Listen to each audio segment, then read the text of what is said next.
is going on, dudes? Yeah, what a day. Sorry, just tweeted it out. I'm in here now. Good to see you guys. It is Monday the 12th, April. I am busy with work already. I've been up since 5 a.m. for whatever fucking reason. What up, Institute? Good to see you, man. Yeah. Crazy day yesterday. Can't really talk about it. I just told you in DMs, but I can't really talk about it publicly at the moment. But crazy afternoon, and a lot of shit might be changing soon for the better in a big way. My cats, of course, are going ape shit now that I'm live. Just like every day. Oh, of course. Hang on a minute. I gotta go rescue these.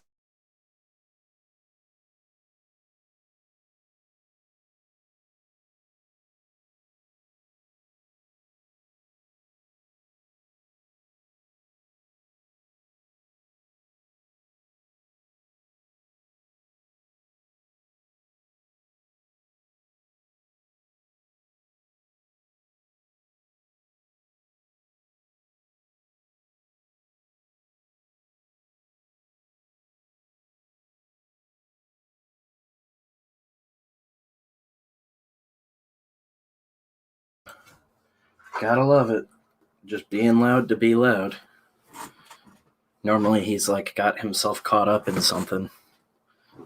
My girlfriend hangs like a purse or a backpack or something on like a door handle, and he will just like climb into it and get stuck like an idiot. Yeah. Not much going on today. Yesterday sort of fried my brain. We're working on plans for Salem Horror Fest in hopes that all comes together. Our YouTube stats are still at a standstill. That's kind of a big bummer. We did release the free episode of the podcast for people who aren't patrons to check out. Yeah, it's insane. Our stats haven't moved in like 3 weeks. Says it was last updated April 10th, but we've been streaming a bunch and we're still at the same watch hours and everything. It's a good time.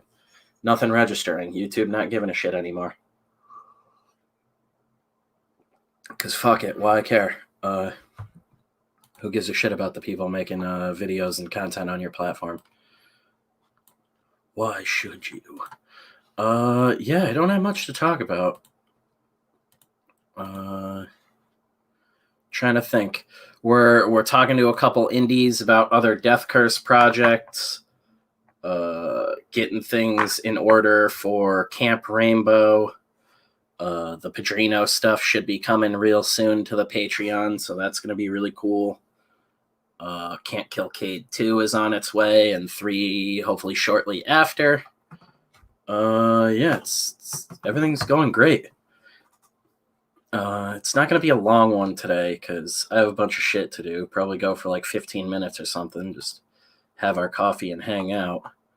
I still need to do that video on Clout Games as well, and their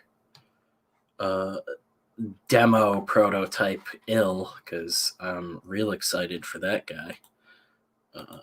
That shit looks awesome. We talked about it extensively yesterday, and I showed some of the videos, but I want to go through it big time. Jeff is also working on the final page of City of Rot. I'm assuming he's asleep right now because it's early and he didn't get back to me. But he was working on the last page all yesterday, and may even have it finished. Who knows with that dude? We will see today when he hits me up. But we are headed into pre-press very shortly. I still have the back half of the book that I'm lettering through, but we're getting there. I do final tweaks and things on dialogue during obviously the final pass for letters and edits and things like that. Just makes things flow better. Lots of times I end up cutting out more than I end up adding things in. More of a subtractive process than anything. We're looking into maybe some music stuff, which is why it's cool that Institute pops in, because obviously he'll be involved in that. But yeah, we're figuring it out. it's all exciting stuff. Trying to think of other things. Yeah, there's going to be a couple of surprises in with the City of Rot bundles, and so far everything we've tried to do with the Salem Horror Fest launch event is working out. The shops are on board now. We might have some exclusive stuff that's just for the event now that you can only get at the shop or through backing the campaign. That'll be really, really cool. Yeah, what other things? We reached out to Salem Horror Fest themselves to see if maybe they wanted to do some sort of official collaboration. So hoping that goes through as well. But we'll figure it out. They're slowly announcing the lineup, whether it's a digital backing or not, or a digital festival or not. Jesus. Yeah, we're obviously hoping it's going to be physical, though. Yeah, can't think of anything else today. Kind of a fried day. That will be awesome. Hopefully they'll partner up. For sure, man. I'd love to, have their logo on it and do like a, even if it's just for one variant or whatever, like a cool chase variant that you can only get at the festival. Like we'll pay to print that one out of pocket, and that won't even be a campaign thing. That's like something you got to get it through Salem Horror Fest or at the festival. See what they want to do with it. Because if we're partnering with them, we kind of got to let them call the shots a little bit. So, print it on newsprint. It's available in the stores at the event. And then after the fact, you can get it through them or whatever they deem necessary. But I think it would be a cool tie-in to do. And either way, we'll be doing some store tie-ins as well. So there will be store exclusive covers, but those I'm pretty sure will be variants that'll also be available through whatever campaign we decide to do. Christian has fucking COVID. That sucks. Him and his girlfriend, which is fucking terrible.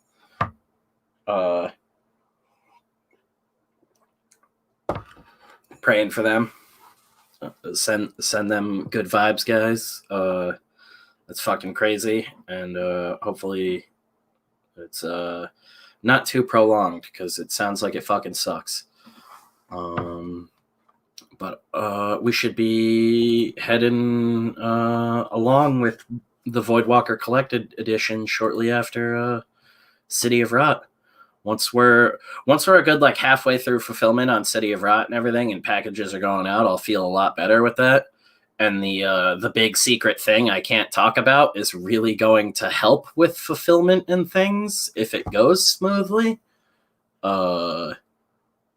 It sort of opens up a lot of avenues for us as an independent studio, and can really change a lot of shit. And I'm really that's why I'm really hoping that it works out and I can tell you guys sooner than later. I don't like being secretive with you guys when I don't have to be.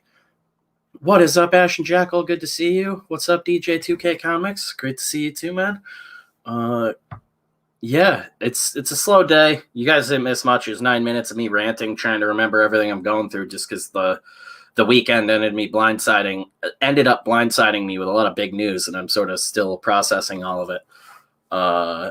All good things, but a lot I can't talk about at the moment. But yeah, if everything works out, lots of things are going to be happening rapidly, and it'll all most likely be documented on the Patreon and through YouTube. It's wacky though. I still doesn't feel real to me. And it's a great stepping stone for Death Curse as a whole. The immediate Death Curse dudes know, but you guys will be finding out soon, as long as it goes through all right. And hopefully we'll have a bunch of fucking cool kick-ass books for you guys come October. If we can get everything lined up and everything, we definitely have the the talent ready on standby to do their own original horror books. We're going to sort of do a little bit of a creator-owned thing here at Death Curse. Finally put our money where our mouth is and genuinely start helping some other indie guys, some smaller guys, get them up here, get them with some books printed. I'll go into more detail about that in the near future. But we've talked to some guys. We have some people tentatively signed on for it. So if everything goes according to plan, we'll have a pretty cool little lineup to surprise you dudes with in the near future. What is up, Carl? I need to get you on here, man. I know I keep saying that, but these streams have been so random. Once all this shit is figured out, I'm going to start setting like a schedule and getting down regularly. Probably like streaming twice a day, depending on what's going on. But I'm getting hit up for a lot of work now and stuff. Weirdly, like no writing. No matter what I do, I can't fucking get writing work outside of my own comics, which is just the norm for me. But I am open to offers. I end up just pitching a bunch of shit to other guys 9 times out of 10, but yeah, haven't been able to line anything up, but I might be lettering some new books, coloring some stuff, working with some new guys that we haven't announced yet that you guys are probably familiar with, but just don't know we're working on things together yet. And again, all the previews and things will be coming to the Patreon. I need to start setting some of those old posts to like free and shit like that. So you guys, even the ones who don't want to pay a subscription, I get some people hate that shit. I'm like that with a lot of the like streaming services and stuff. So I can't blame you dudes. I'm very selective in the stuff I support on Patreon as well. But yeah, we're going to start switching a lot of the older stuff over to free post too. So you'll be able to see just old shit, and there'll be stuff in the feed for you to check out and read that isn't around. Oh man, I can send you the invite right now. I don't give a shit. I wasn't going to go for too long, but I don't have shit to do today other than design a business card. Give me a second here.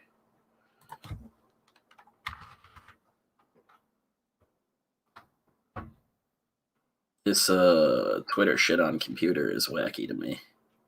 I try to limit my time on here and pretty much only use it on mobile.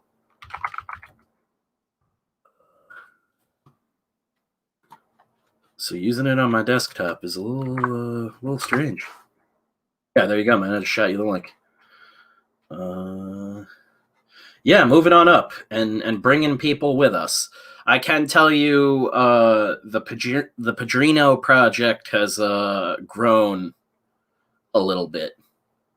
So you guys will be seeing that. And I think we're doing that in full color now. Camp Rainbow is going to be in full color. You guys already know the team is Jeff, Kevin, Ryan, myself, and Kayla editing. So it's pretty much like the mainline Death Curse crew. We're going to woo Carl into coming and chilling with us all the time. Because he's a kick-ass dude as well, making great comics.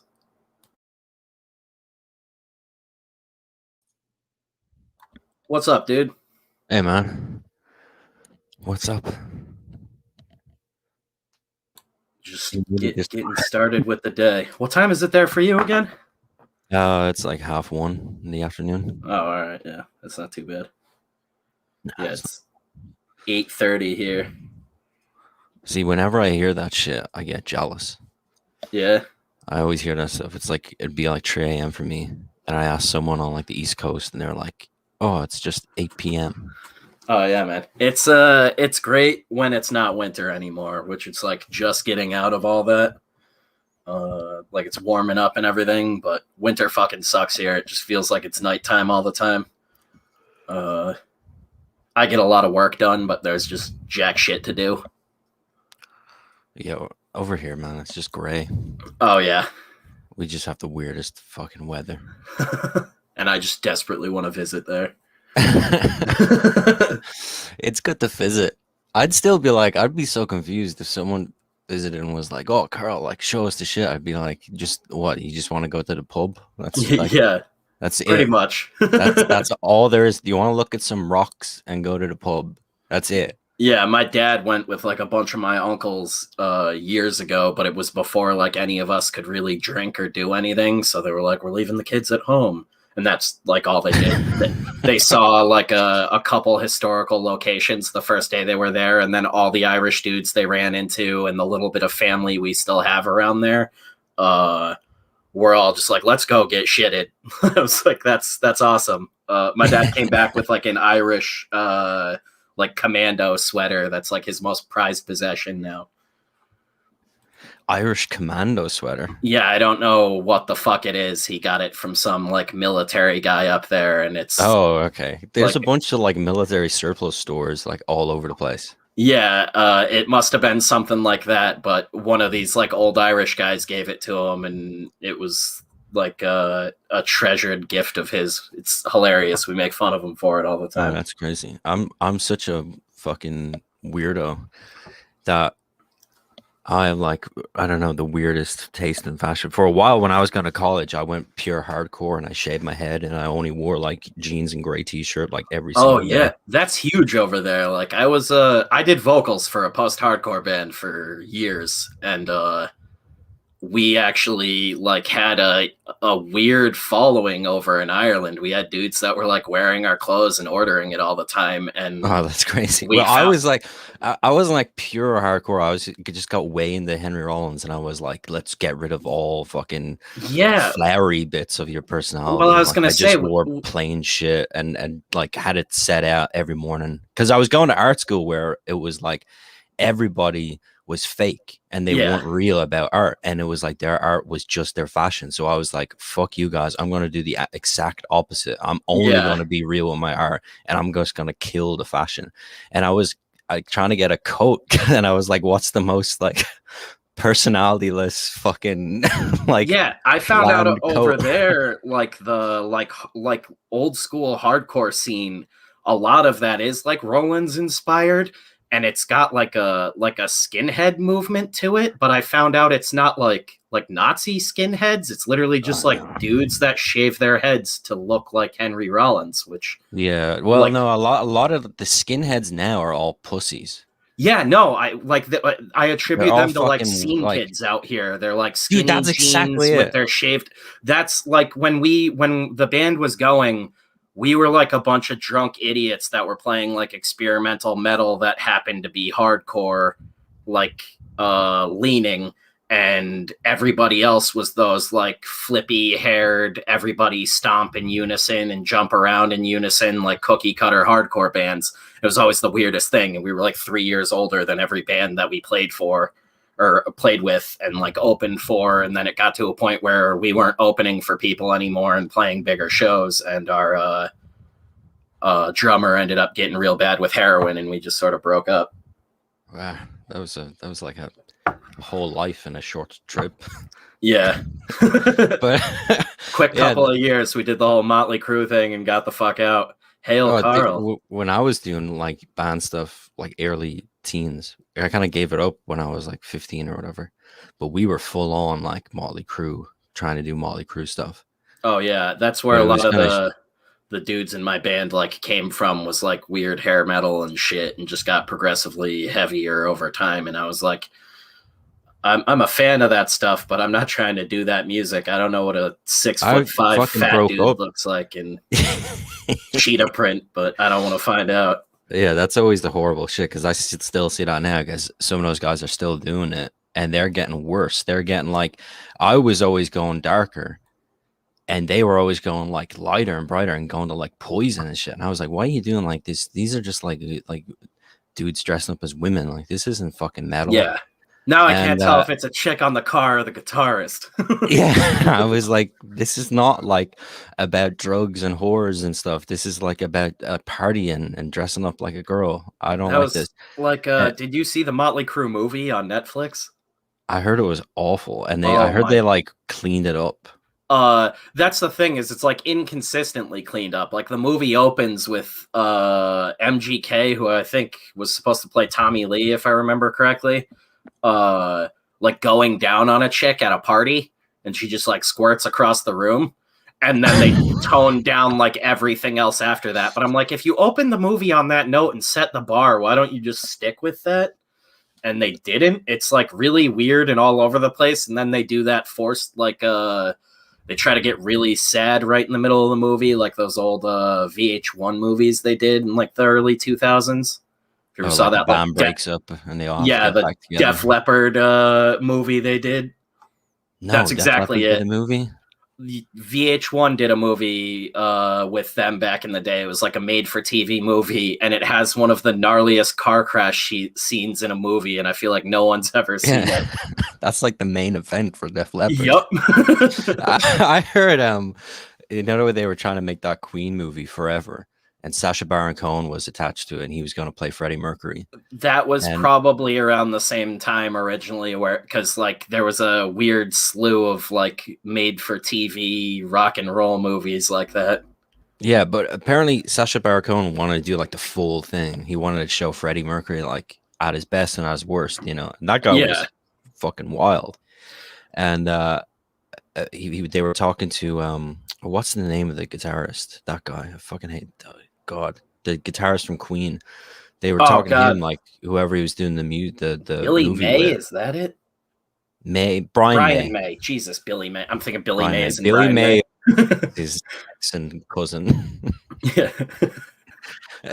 But Brian May was, they were talking to Brian May about it, and he was like, yeah, well, you know, Freddie dies, you know, halfway through. And apparently Sasha and everyone was like, what do you mean Freddie dies like at the half point of the fucking movie? What is the rest of the movie about? And he was like, it's about Queen getting back together and us going on the road. And you're like, literally nobody gives a fuck about you guys outside of Freddie Mercury. Adam Lambert years. Yeah. What are you guys talking about? You don't remember that whole half? That would be insane. Adam Lambert's been in a band like 5 years. Who are you going to get to play him 5 years ago? That's the Queen Snyder cut. You can just leave halfway through the movie. They put out the black and white cut of that Motley Crue movie. Oh my God. They cut half the image out and call it unique. And that's what we need to do. We make the squirt scene slow motion.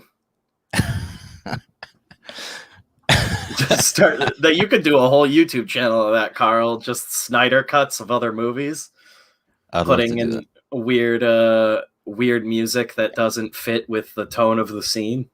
I thought it was so funny. I was listening to you guys talk about it on like just a live stream, and you guys were talking about the weird like bondage dominance relationship Ben Affleck has with Jared Leto, the Joker. Yeah, like in his dreams, because they are dreams. Like he even says, I keep having dreams in the fucking movie. So you're like, why would you construct that relationship specifically and then have all these fantasies about like the people around you dying and shit?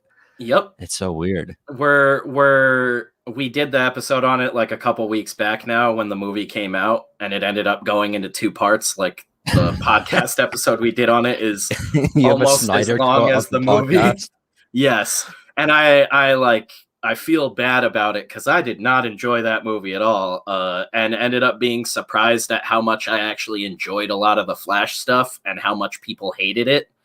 Because I just went into it expecting it all to be really stupid and pointless, and it was in ways I never could have fathomed. But we go in depth on like how just genuinely, like not like using it in a pejorative, hateful way, just genuinely gay that dream sequence is. That is Batman dreaming of Joker wanting to beat him off, which it means the inception point of that idea is coming from Batman's head. But it's not, I wasn't even taking it from that line. I was literally thinking this whole thing of like they have this deal with the card and they've made this oath to each other. And oh yeah, as a narrative standpoint, it's dumb on its own, but past that, it is the strangest thing to. And Batman wakes up like weirdly smiling. Yeah, he had a wet dream. Yeah, he looks like kind of happy about it. And I'm like, how often is he having this dream where Joker makes a joke about wanting to beat him off? And he's like, we never do it, but we joke about it. Like, it's like a little thing we got together. I'm like, that is so weird. Like, I didn't sit down and watch the whole thing. I watched like all the clips and comparisons and stuff, and then just kind of knowing what I did watch the first Justice League. oh God, yeah, I where thought that Steppenwolf's just a dude. yeah, just the fucking guy. I thought the weirdest thing was the Martian Manhunter scenes. Yes. Because I was like, what a fucking meth head, like just a strange character that he's going to impersonate like other people's loved ones and have like proper like deep conversations with them, Yeah. pretending that you're them. And so I was like, that only makes sense if Martha Kent has been dead for like 2 years and Martian Manhunter has been pretending to be her.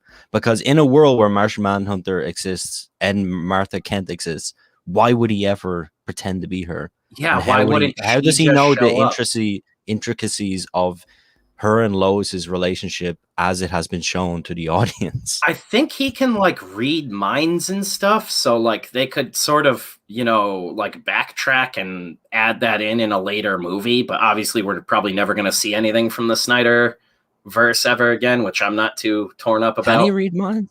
I don't know I if he can think read he I minds. think he like sort of can, but I think it's like limited. I'm not I know super that. familiar with a lot of like extended DC shit though, and that's why it was like if he can, he shows up at the end and totally knows that Batman was like boning up for a Joker reach around, and it makes it even more hilarious. And that he just he has to be somewhat like omnipotent or something. Like, how the fuck is he otherwise like showing up and knowing all this shit and knowing, like you said, to impersonate Martha or anything like that? Why would he tell Bruce his name is Martian Manhunter? Oh yeah, I love that too. That's like saying my name is Alien Genocide Man. Yeah, TM. Yeah. Like, why would you say that like proudly? I'm Yeah, the Martian Manhunter. and he looked like dog shit compared to like every other So effect in that movie, and nobody was saying anything about it. Like, it looked like they like threw it together the day of when they told them they couldn't use the Green Lantern for that scene. I don't think that guy was ever supposed to be a Martian Manhunter. I just think it was a fan theory, and Zack Snyder and his ever changing like idea of what he wants to do just Yep. was like, let's pick up on that.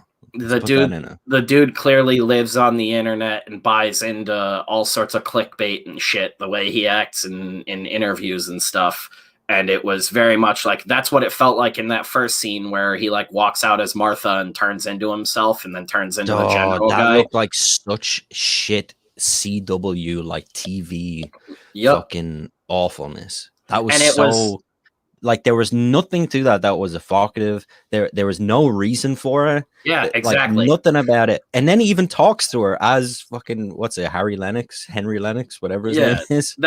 I can't even remember, dude. Like, I just started like zoning out on people. Like, Ryan and Jeff in the middle of the podcast had to clarify with me that the Asian dude with the offensive accent was the ant or whatever the fuck, or the Atom the whole time. I was like, what? And that's why I guess in the last 5 minutes of the movie, when they show him again, he drops the offensive Asian accent, is just talking like a regular dude. Yeah, I heard Zack Snyder and everything was saying like, "Oh, we were gonna plan to pitch an all Chinese Adam movie with that guy. That's why I cast him." And it's like you're Yeah. just saying shit at this point. That's why we made him talk like a wet market fishmonger for the first 90 minutes of the movie in any scene he was in, and then at the end he's just like, "Oh, hey guys, what's going on? Let's do some science stuff," and then like pan around the room and show a bunch of shit, and you're like, "Oh, he's the Atom, I guess." I guess I'm just not that much of a DC guy. I'm like, Batman rocks, and that's it. I'm kind of sick of it all now at this Yeah, point. that's I've like, like my love for it all has completely run dry. yeah. I only have hate. I wouldn't be like building a superhero universe with a bunch of dudes if I had any love left for DC or Marvel. I would just be chasing that paycheck like everybody else and trying to write their characters. But I don't give a shit anymore. Even the Punisher, like that's what I wanted That's what I pitched when I talked to them. That's farthest I ever got with Marvel, and it was just a big fucking waste of time for them to tell me that I'm like too edgy for Marvel's shit. How can you be too edgy on the Punisher? Yeah, I got like all the way to like I talked to CB Cebulski face to face, man, and like got his personal email and talked to him directly, and not a single editor took me up on it. And this was right before we signed with Alterna officially. When I look at CB Cebulski, this is why I could never have an interview. When I look at CB, all I see is the toy collector from Toy Story. Oh, I thought you were gonna say a tiny little Asian man. What, CB Cebulski? He's not a tiny little Asian man. Akira Yoshida. You never heard about that? Yeah. Have you seen the picture of the actor he hired to play him? Wait, no, this goes deeper than that. He played an actor. You never heard about that? He hired a guy, an Asian dude, to meet with one of the editors at Marvel one time. Wait, what was his standing at Marvel at that time? So he was an editor already. I don't know if he was editor-in-chief at the time. Like I think he is now. But I think he was an editor, and basically Marvel's whole thing is you can't be an editor and a writer at the same time or some shit like that. They just have a well-known history of like their most established writers going on to being great editors. Or he was an editor somewhere else maybe, and it was a conflict of interest to be working for Marvel, so he pretended to be Akira Yoshida to get the jobs there. It was something fucking weird like that, but yeah, there was one instance where he straight up like hired an Asian guy to show up for like a lunch meeting and pretend to be Akira Yoshida to like meet face to face with the editors. And you can see that guy now in Zack Snyder's Justice League. Yeah, right. There was a picture of him floating around like a long time ago. Imagine if it was like some well-established like mangaka, like it was Miura. I love if you just Google Akira Yoshida, CB Cebulski, it's the fucking first thing to come up. It's CB Cebulski and with one of those hats. Those like rice hats. What a fucking dude! Wait, what? That's such a fucking power trip. Like March 13th, 2020, Akira Yoshida returns to comics, and today's the nib. What? Oh, okay. It's just some parody comic online. I was like, wait, what? They're letting him write under that name again? Do you remember? Like, he was in, I think it was Japan or China or Singapore or something for years. Like he completely disappeared off the map. Japan, I think. Yeah, and but it was all about establishing Marvel over there. Like that was the reason why he went over there, and to find talent, and they were setting up all these conventions, and they were supposed to be finding talent, and like we've seen none of it. Like we haven't seen a bit of it. It's coming out over there, and it's absolutely crushing. That's what's sustaining Marvel right now. Yeah, the Deadpool manga is like they've done other stuff. They license so much stuff there that you never even hear about in the American market. Why would you not just translate it? Is it because they get in shit because it's actually decent? That, or it could be exclusives that the Japanese market holds for so many years, or like everything else in America, they deem it not profitable. But they own it. Or they leave it up to the licensee to do it. Not technically, depending on how the licenses work. So if the manga company licenses out the character, it depends on there's a lot of different ways you can go about things nowadays. So yeah. And Japanese publishers, dude, are way, way bigger than what's going on here anymore with comics. So I'd have to imagine, knowing what little I know about how the industry works, the Japanese guys are probably calling the shots. I imagine the Japanese businessmen walk all over Marvel. There's a great program. It used to be, I forget the name of it, but it used to be all over YouTube, and then the copyright struck the channel. But it was like this Japanese mangaka program, and they did like these mini documentaries where they would just like follow an artist like in his week of work, you know, and in the studio, and it was so cool. But they like their editors come to you, like Oh they yeah. come to your studio and sit down and like check the pages. And And you have like a bullpen, like you can walk, and it's weird too because they have like studios where you got like a tree guy, a dude who just does the faces. Like the only thing close to that in America was like maybe like Extreme Studios back in the day. If you ever heard Frege talk about that, like a lot of different books, a lot of guys would have their hands in helping out on just to get it out on time. But yeah, like manga's a whole different like world, so it makes sense to have that bullpen where you're actually all in a room together and bouncing ideas because it's happening so fast. That's the other thing, the turnover and everything. To translate like a month of stuff coming out of Japan would dwarf everything that Marvel releases in a year. Like the output is just yeah, so much more. well, it's crazy that they have this bullpen like whole thing, and but it's like those people are learners, like the Oh people in the yeah. bullpen, the people in the studio. It's always like there's the guy who is making the book and he calls the shots. And Yeah, I there's fuck when there's like a rich like history and DNA to manga that I think is yeah. almost more interesting than the books, where like you're saying, those guys, the tree guy of this book goes on to have his own 40 book series down the line. Like And it's it's like it's insane. important that he came from the other guy's studio. Like Yeah. it's like he learned under this guy. Like Dude, it in Japan, guys still like in modern day take on their master's last names. Like that's still a fairly common practice in Japan, which I think whoa. is just like a like magnificent, beautiful, and weird thing. Like you feel that passionately about the person that trained you that they gave so much of themselves to you that you take on their name and they allow you to. That's like weird in such a like a unique way that is like so Japan. Like I love it. Uh I was reading about that recently. I can't remember exactly who it was reading about, but that like blew my mind because that's like some old school samurai shit.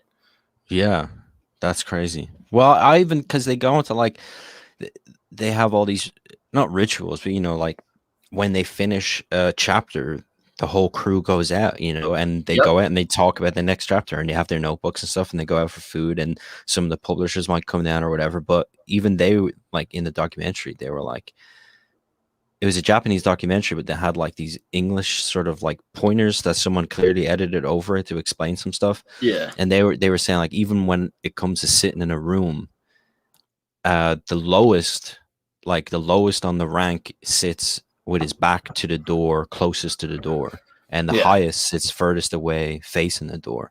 And that's like because back in the day, someone would rush in More and samurai shit. like just start stabbing people, Yep. and you're like, whoa, that's the shit that we're kind of missing in like all sort of art institutions and industries now is real, like an artist voice, like an author that's saying, I know like Zack Snyder, people are pretending that he's an author now, even though he like bent Oh for my like nearly god. every decision. Yeah.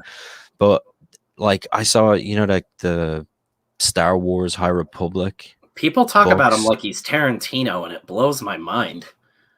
I know it's when, especially when it's such like sort of like pop Yeah. trash, Yeah, like his movies his that's my big movies should problem have with. a year development cycle at most and just like come out. Like the fact that they are these giant like crazy productions and people blow him for like the most shallow narrative in the world every time is insane to me. I'm looking forward to that zombie one just cuz it's a mindless zombie movie again. I'm like, "Yes, go back to just doing what you're good at." Like But even the Marvel stuff, when you talk about development, they are shooting things and they don't even know what the costumes are going to look like. They don't oh know what yeah. the bad guys look like. Like they're literally just going on to a lot with dots on them. And you're like, okay, so what the fuck are we doing here? Like there's no development. And that fucks over artists. That fucks over the people that actually have to visualize all this stuff. Like, all the people in the pre-development stage, it fucks them over. Like, how are they they're in pre-production when the movie is in post-production. Oh yeah, they bragged in that like Endgame article that came out right before the movie came out, where they were like, We "Oh couldn't yeah, figure out what their costumes were going to look like yeah, for our nonsensical fucking time travel we story. threw out 5 years of concept department work because we couldn't decide and ended up rushing the suits right on the end to look like some weird astronaut crap." And That all was that fucking work that could go into some guy's portfolio that could get him his next gig, he can't do it. That shit yep, gets and locked away. it all just got trashed for like a couple steps above minimum wage working for Disney. Yeah. What's up, Rocco the Great? He says you're not punk. Rocco's just jealous. Yeah. Rocco took me out of my streaming hiatus. Oh, He was what's like, up, he Peter was like, Engstrom? Sorry. but yeah, that High Republic Star Wars stuff where they were like bragging about how they had this whole like diversity meeting and they're all like sitting around and figuring out what they want the stories to be about. And you're like, I'm like, I don't respect that. I don't respect communal art. Like I respect the absolute opposite of it. Like I respect complete dictatorship, fascist art. Like I only want it to come from one fucking person. I don't want a bunch of people sitting around who can't say anything to the person next to them because they're afraid they're going to lose their job. So they just accept everyone's shit idea. Yeah. See, I'm like a weird in between where I know what I'm going for, but I know in comics that everything's a collaboration. But I'm Yeah, always open. unless you're fucking me. Like, Yeah. Well, my whole thing is I can like be I'm as unlikable as I want to be. oh yeah, hell yeah. You're also one of those dudes where like you write, draw, color, letter, you're fucking good to go. You don't need to rely on anyone, but uh at the end of the day, like input, like Jeff had a ton of input on City of Rot, but I split rights with the guys on books. Dudes own everything that they work on. I'm genuinely just here to make comic books. But everybody has input, but it's always like, hey, I'm gonna nitpick the shit out of this like I would with my own ideas, and we're gonna figure out like, does it fit? Is the motivation there? Does it make sense with the story? And if it doesn't, dude, I'm gonna gun it down right in front of you, no matter if it's your favorite idea you've ever come up with or not. Like, if it doesn't work, it doesn't work. You can always use it in something else, but it's like the dudes that I work with know that I'm easy to work with, but I'm also like a very hardcore realist. I'm not gonna waste a bunch of time with something that I think isn't gonna work, read well, or be received well. Yeah, that's the best stuff. And I always think because like I pass ideas past like very few people because you have to kind of trust them, like and trust them as an artist, Yeah, you know, like as like a like because I'm always bad with shit because I'll critique something from just what I want, you know, yeah. I mean, you're like from my recoloring a whole taste. book right now. Yeah. Well, I'm not recoloring it anymore. I'm done with the Oh, recolor. you finished it? Excellent. Yeah. Well, the main book's done. It's just I have like On the ash can.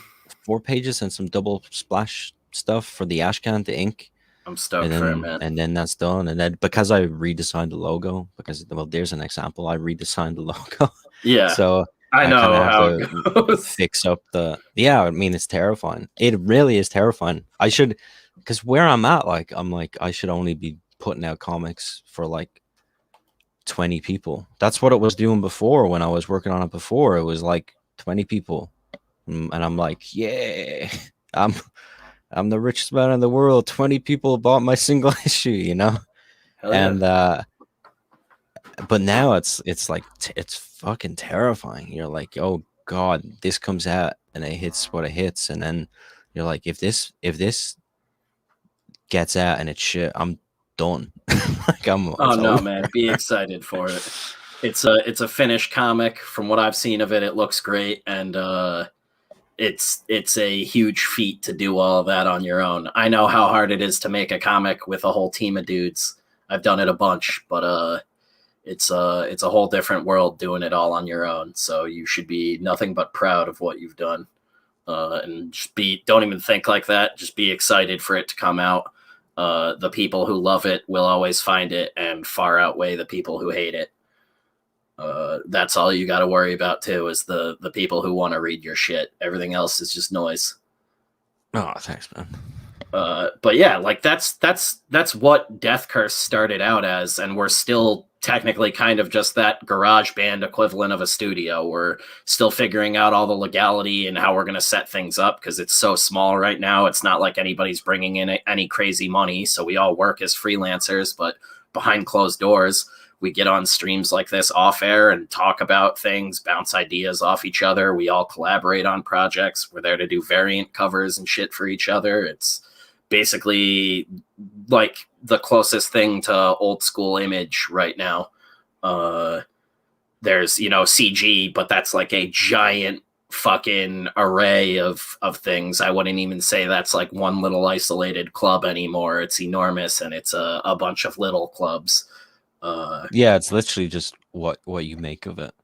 Yeah, but everybody's still sort of operating as like independent contractors for the most part. We're doing a little bit more than that behind closed doors, and hoping to unveil all of that soon. You can always draw porn. People always like that. Yeah, Carl, just draw booby girls, man. You're making a killing. Close to porn. Yeah, I was gonna do like some steamy, like a Patreon exclusive, some steamy I was stuff, but then I was like, shocked. why would I was like, I'm just gonna ruin it, haven't I? Like, because I kind No, of want these characters to be big. I'm like, why would I go around drawing their penises and stuff? Yeah, so you don't do Deathsworn stuff, but I'm honestly surprised. I thought when I saw your stuff originally, I was like, this dude's got to have a not suitable for work fucking Patreon or something. Especially with the way everybody was hitting you up to do babe art. I was like, is this what he's known for? Like, am I just the one idiot that's like excited for the badass like space barbarian book? Like, is everybody else just here for naked women? Like, but yeah, I was surprised to find out you didn't already have one. Like, even if you just did like hey, it's just random pinups of shit I think is cool. Like, here's a new video game out. I picked the lead chick from it, and I'm gonna do a pinup of her. You'd make a killing off of the weird crowd that's not even into reading comics, because that's way larger than the actual reading community. I guess like I should have that mindset to do that, but don't give a shit. I really only but it's not that. It's like I just kind of like my own shit. Oh yeah. Like there's no. Well, you could also just do your own shit. Yeah. I don't like. I don't. That's why I like Soka doing shit like Instagram or whatever, because you have to draw Batman. Like you have to draw Batman every single day for the rest of your life if you want to get big on Instagram. No, you do. You got to do one for you, one for the big guy. It's just like I don't want to being an indie filmmaker, man. You just switch it up. Big guys. You do one of the big guys a week, and then you post 5 pieces of your own shit. And you could also do creative shit like, oh, you want a drawing of Batman? Here's fucking Deathsworn slamming a battle axe into his forehead. Like, do shit like that. People still show up. Like, I was gonna do what was it called? A Dublin Comics Art Festival. It was bullshit. I did it anyway, but it was shit.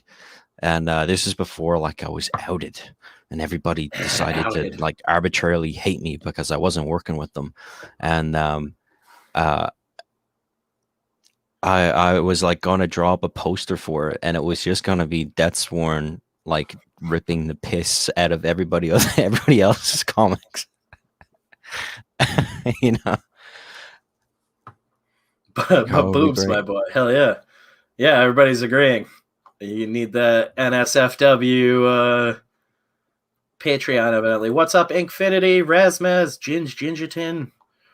Good to see you, dudes. Rex Doom. I don't know if I got all you dudes, but yeah, we got Carl O'Rowe in here today. Good times. Yeah, man. I say why not? I get not wanting to potentially taint like the Deathsworn brand or whatever, because you want to see where it goes. So just you could just make up like pin-up babe characters you want to do. And well, I could do pin-ups like with those guys, and I'd love to do like the way John's doing that Visions book. I'd love to do that. And I'd love is that like his like swimsuit edition one or whatever? Yeah, it's just a bunch of pinups. I did a pinup for it. Okay, yeah. It's pretty cool. Dude, I've been so damn busy. I have like a list of shit I need to like go look at and potentially back, but I haven't backed anything in a couple of weeks. It's been stupid. I haven't backed anything in like ages. I have like I'm like my so girlfriend worried. covering things. Worried? The closer it gets to fulfilling, the more I like punish myself for like any expenditure. Like Yeah. at all. I'm like questioning everything. I'm like, do I need to breathe? Lessen the Do I sins I need to pay for. do I need to like I'm like, no.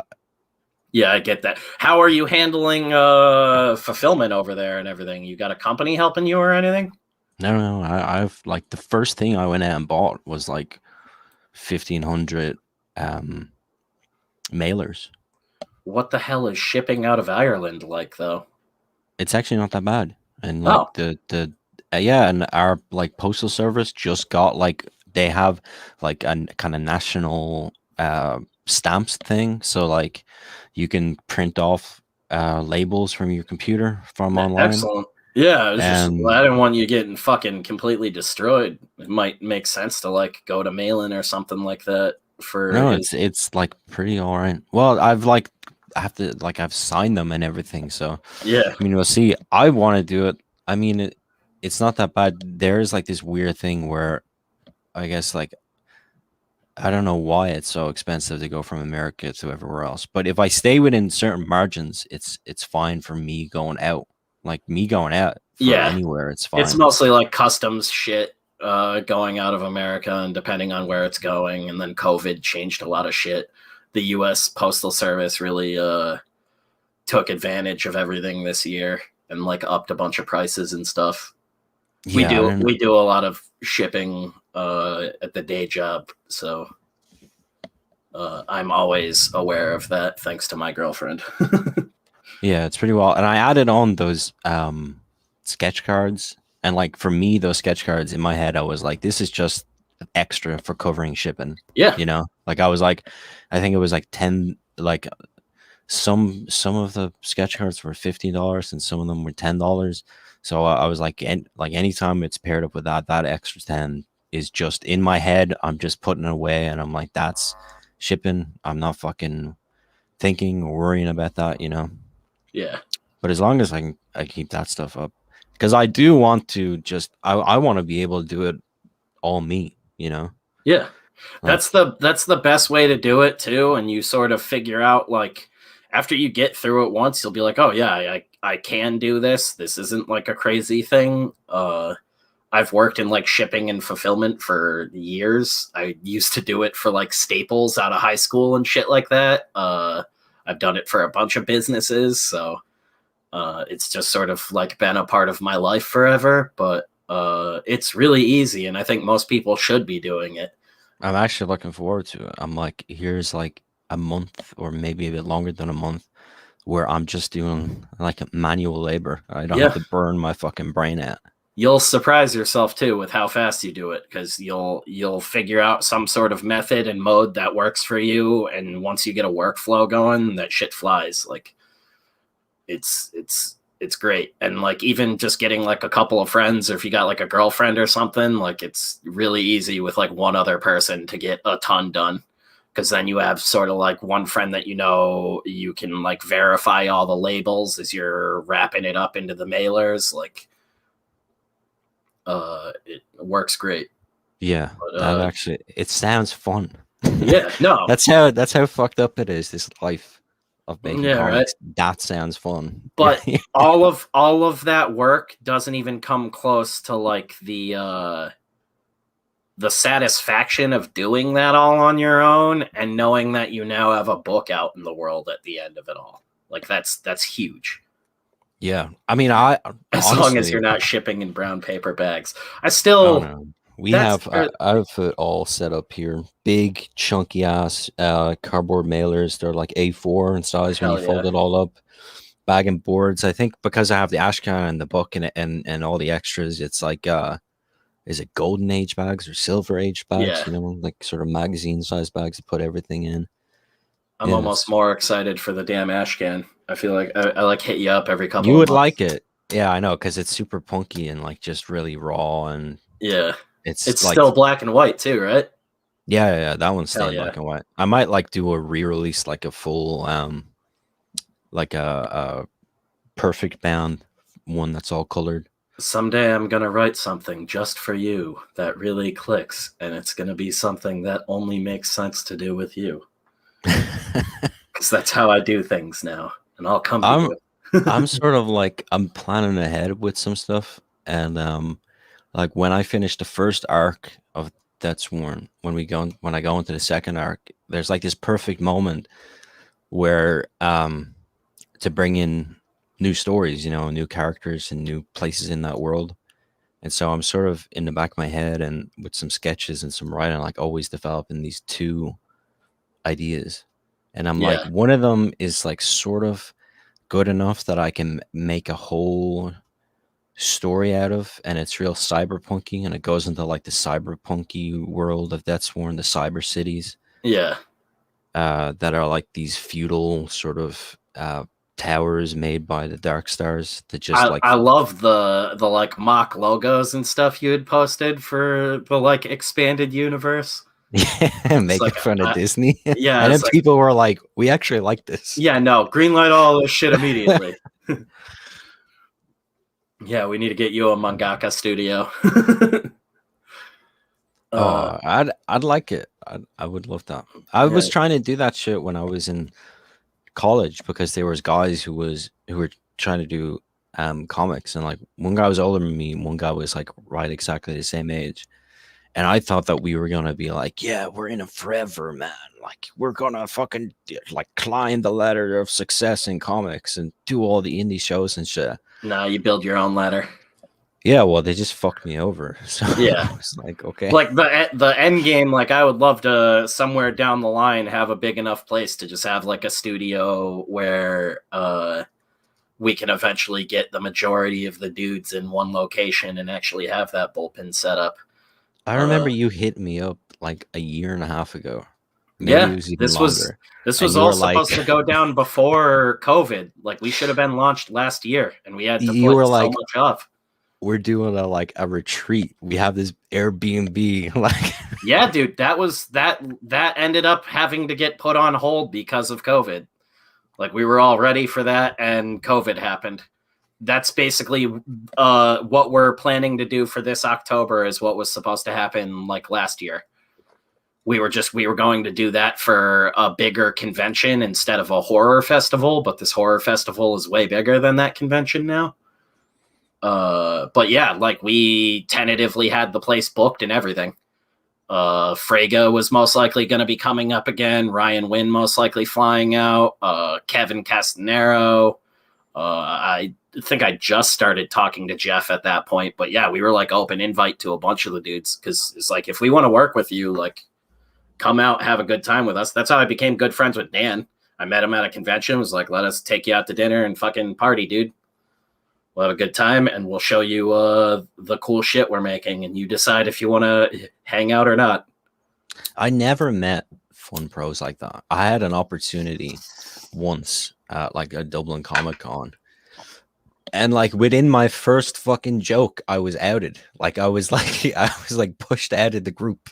Like everybody just didn't like me. Oh, I've straight up had people like walk away in the middle of a convention when we're talking. Like we were like, this is afterwards, like in a pub, and because there was a bunch of like the shitty Dublin pros, like Irish pros, that are all fucking like weirdos anyway, and there's like the even weirder indie guys that have been around longer than the pros, but still have like think that they're making it or something, and that they were like, come to this pub, like go to this pub or whatever, and I was just like being me like you do with mates. Like there was guys there, and I just like you rip piss into each other like guys do.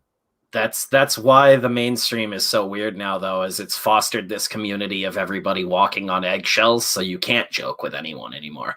Because the dude you're joking with, even if he thinks it's the funniest shit he's hearing in the world, he's afraid to laugh at it in fear of losing his job because none of these people have a spine. Like that collectively, like one after another, people just started turning into jellyfish, and it got worse and worse and worse. And then jellyfish got into editorial roles and management roles, and now that's just the whole thing is like a sea of sad, spineless jellyfish, not really doing anything together. They don't really Oh, and I communicate. You sort of drift through making comics.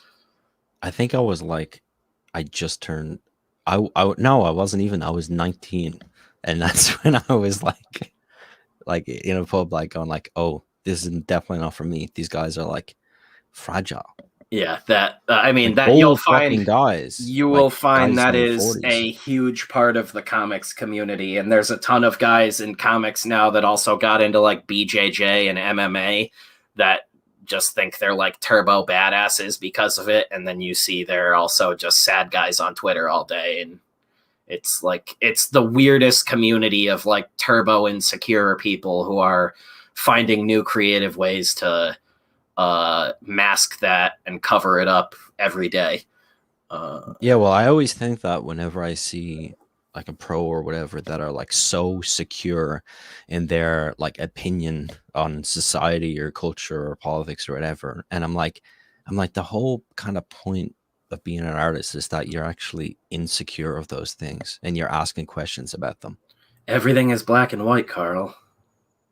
Oh, There's no okay. shade. There's no shades of gray in this world, or at least there's not room for it in the mainstream. Yeah, it's madness. That's what I mean. Like, there's no more room for nuance anymore. Everything. That's why every villain is a Nazi and all I'm this so other fucking shit. Like, sick of that shit as well. yeah, it Nazis, was like, just lazy writing. Like, so irrelevant. I was talking to this girl about Danzig. oh, perfect. Because that's like that's what I want to be, a bar of like conversation. You have to be able to talk to me. You have to be able to like sit and listen to me while I talk about Danzig. And You'll fit right in here. and I forget what it was, but she said something like, plus, like, isn't he like some sort of like Nazi or something? And I was like, well, who the fuck isn't? Who isn't? Yeah. That's And a new one for me. I know, and I was like, he said some fucking weird shit. He said things about like how the California fires could be terrorist attacks, which it fucking could be. It takes one match. So how the fuck do you know? I love immediately that makes you a Nazi. But then she was like, well, I don't know. I think aren't there some like it's hard to tell what metal guys are Nazis or not. And I was like, yeah, there was a lot of the closest thing you can consider metal in like 1930s Eastern Europe is Russian Orthodox hymns. Like that's it. That's the closest thing to metal. And those dudes were not metal at all deep down. I don't know. Fucking just Stalin, oppressed like, and the struggling. Holodomor was fucking metal. Yeah. It's like hell on earth. Yeah. It was too metal to where they didn't even realize they were in it. Yeah, it's like, oh, dude, this isn't face paint and leather jackets anymore. This is some serious. We went too far. Yeah, too metal. Dial it back. Yeah, get some fucking Motley Crue in here. We need to dial it back. Yeah, way too real when you're living it. That's amazing. Yeah, I'm gonna wrap it up though. I've been going for like an hour. I was trying not to do it too long today. This was fucking awesome though, dude. Definitely need to get you on here again. Oh man, I love hanging out. I think is this the first time? I don't know if we've ever talked before. Yeah, I don't think we've even been in another stream together. That's weird, man. I would have said for sure. I was just thinking right there. I was like, but no, we definitely have not talked before. Yeah, we might have if you've been in like Frega's back, but like I was in Frega's a bunch for a while, and then I just like had a bunch of family shit going on and got busy catching up on books, so I wasn't streaming at all, and now we're back full force. But yeah, man, you're welcome anytime. Thanks, dude. Dudes, thanks for hanging out, and I'll see you later.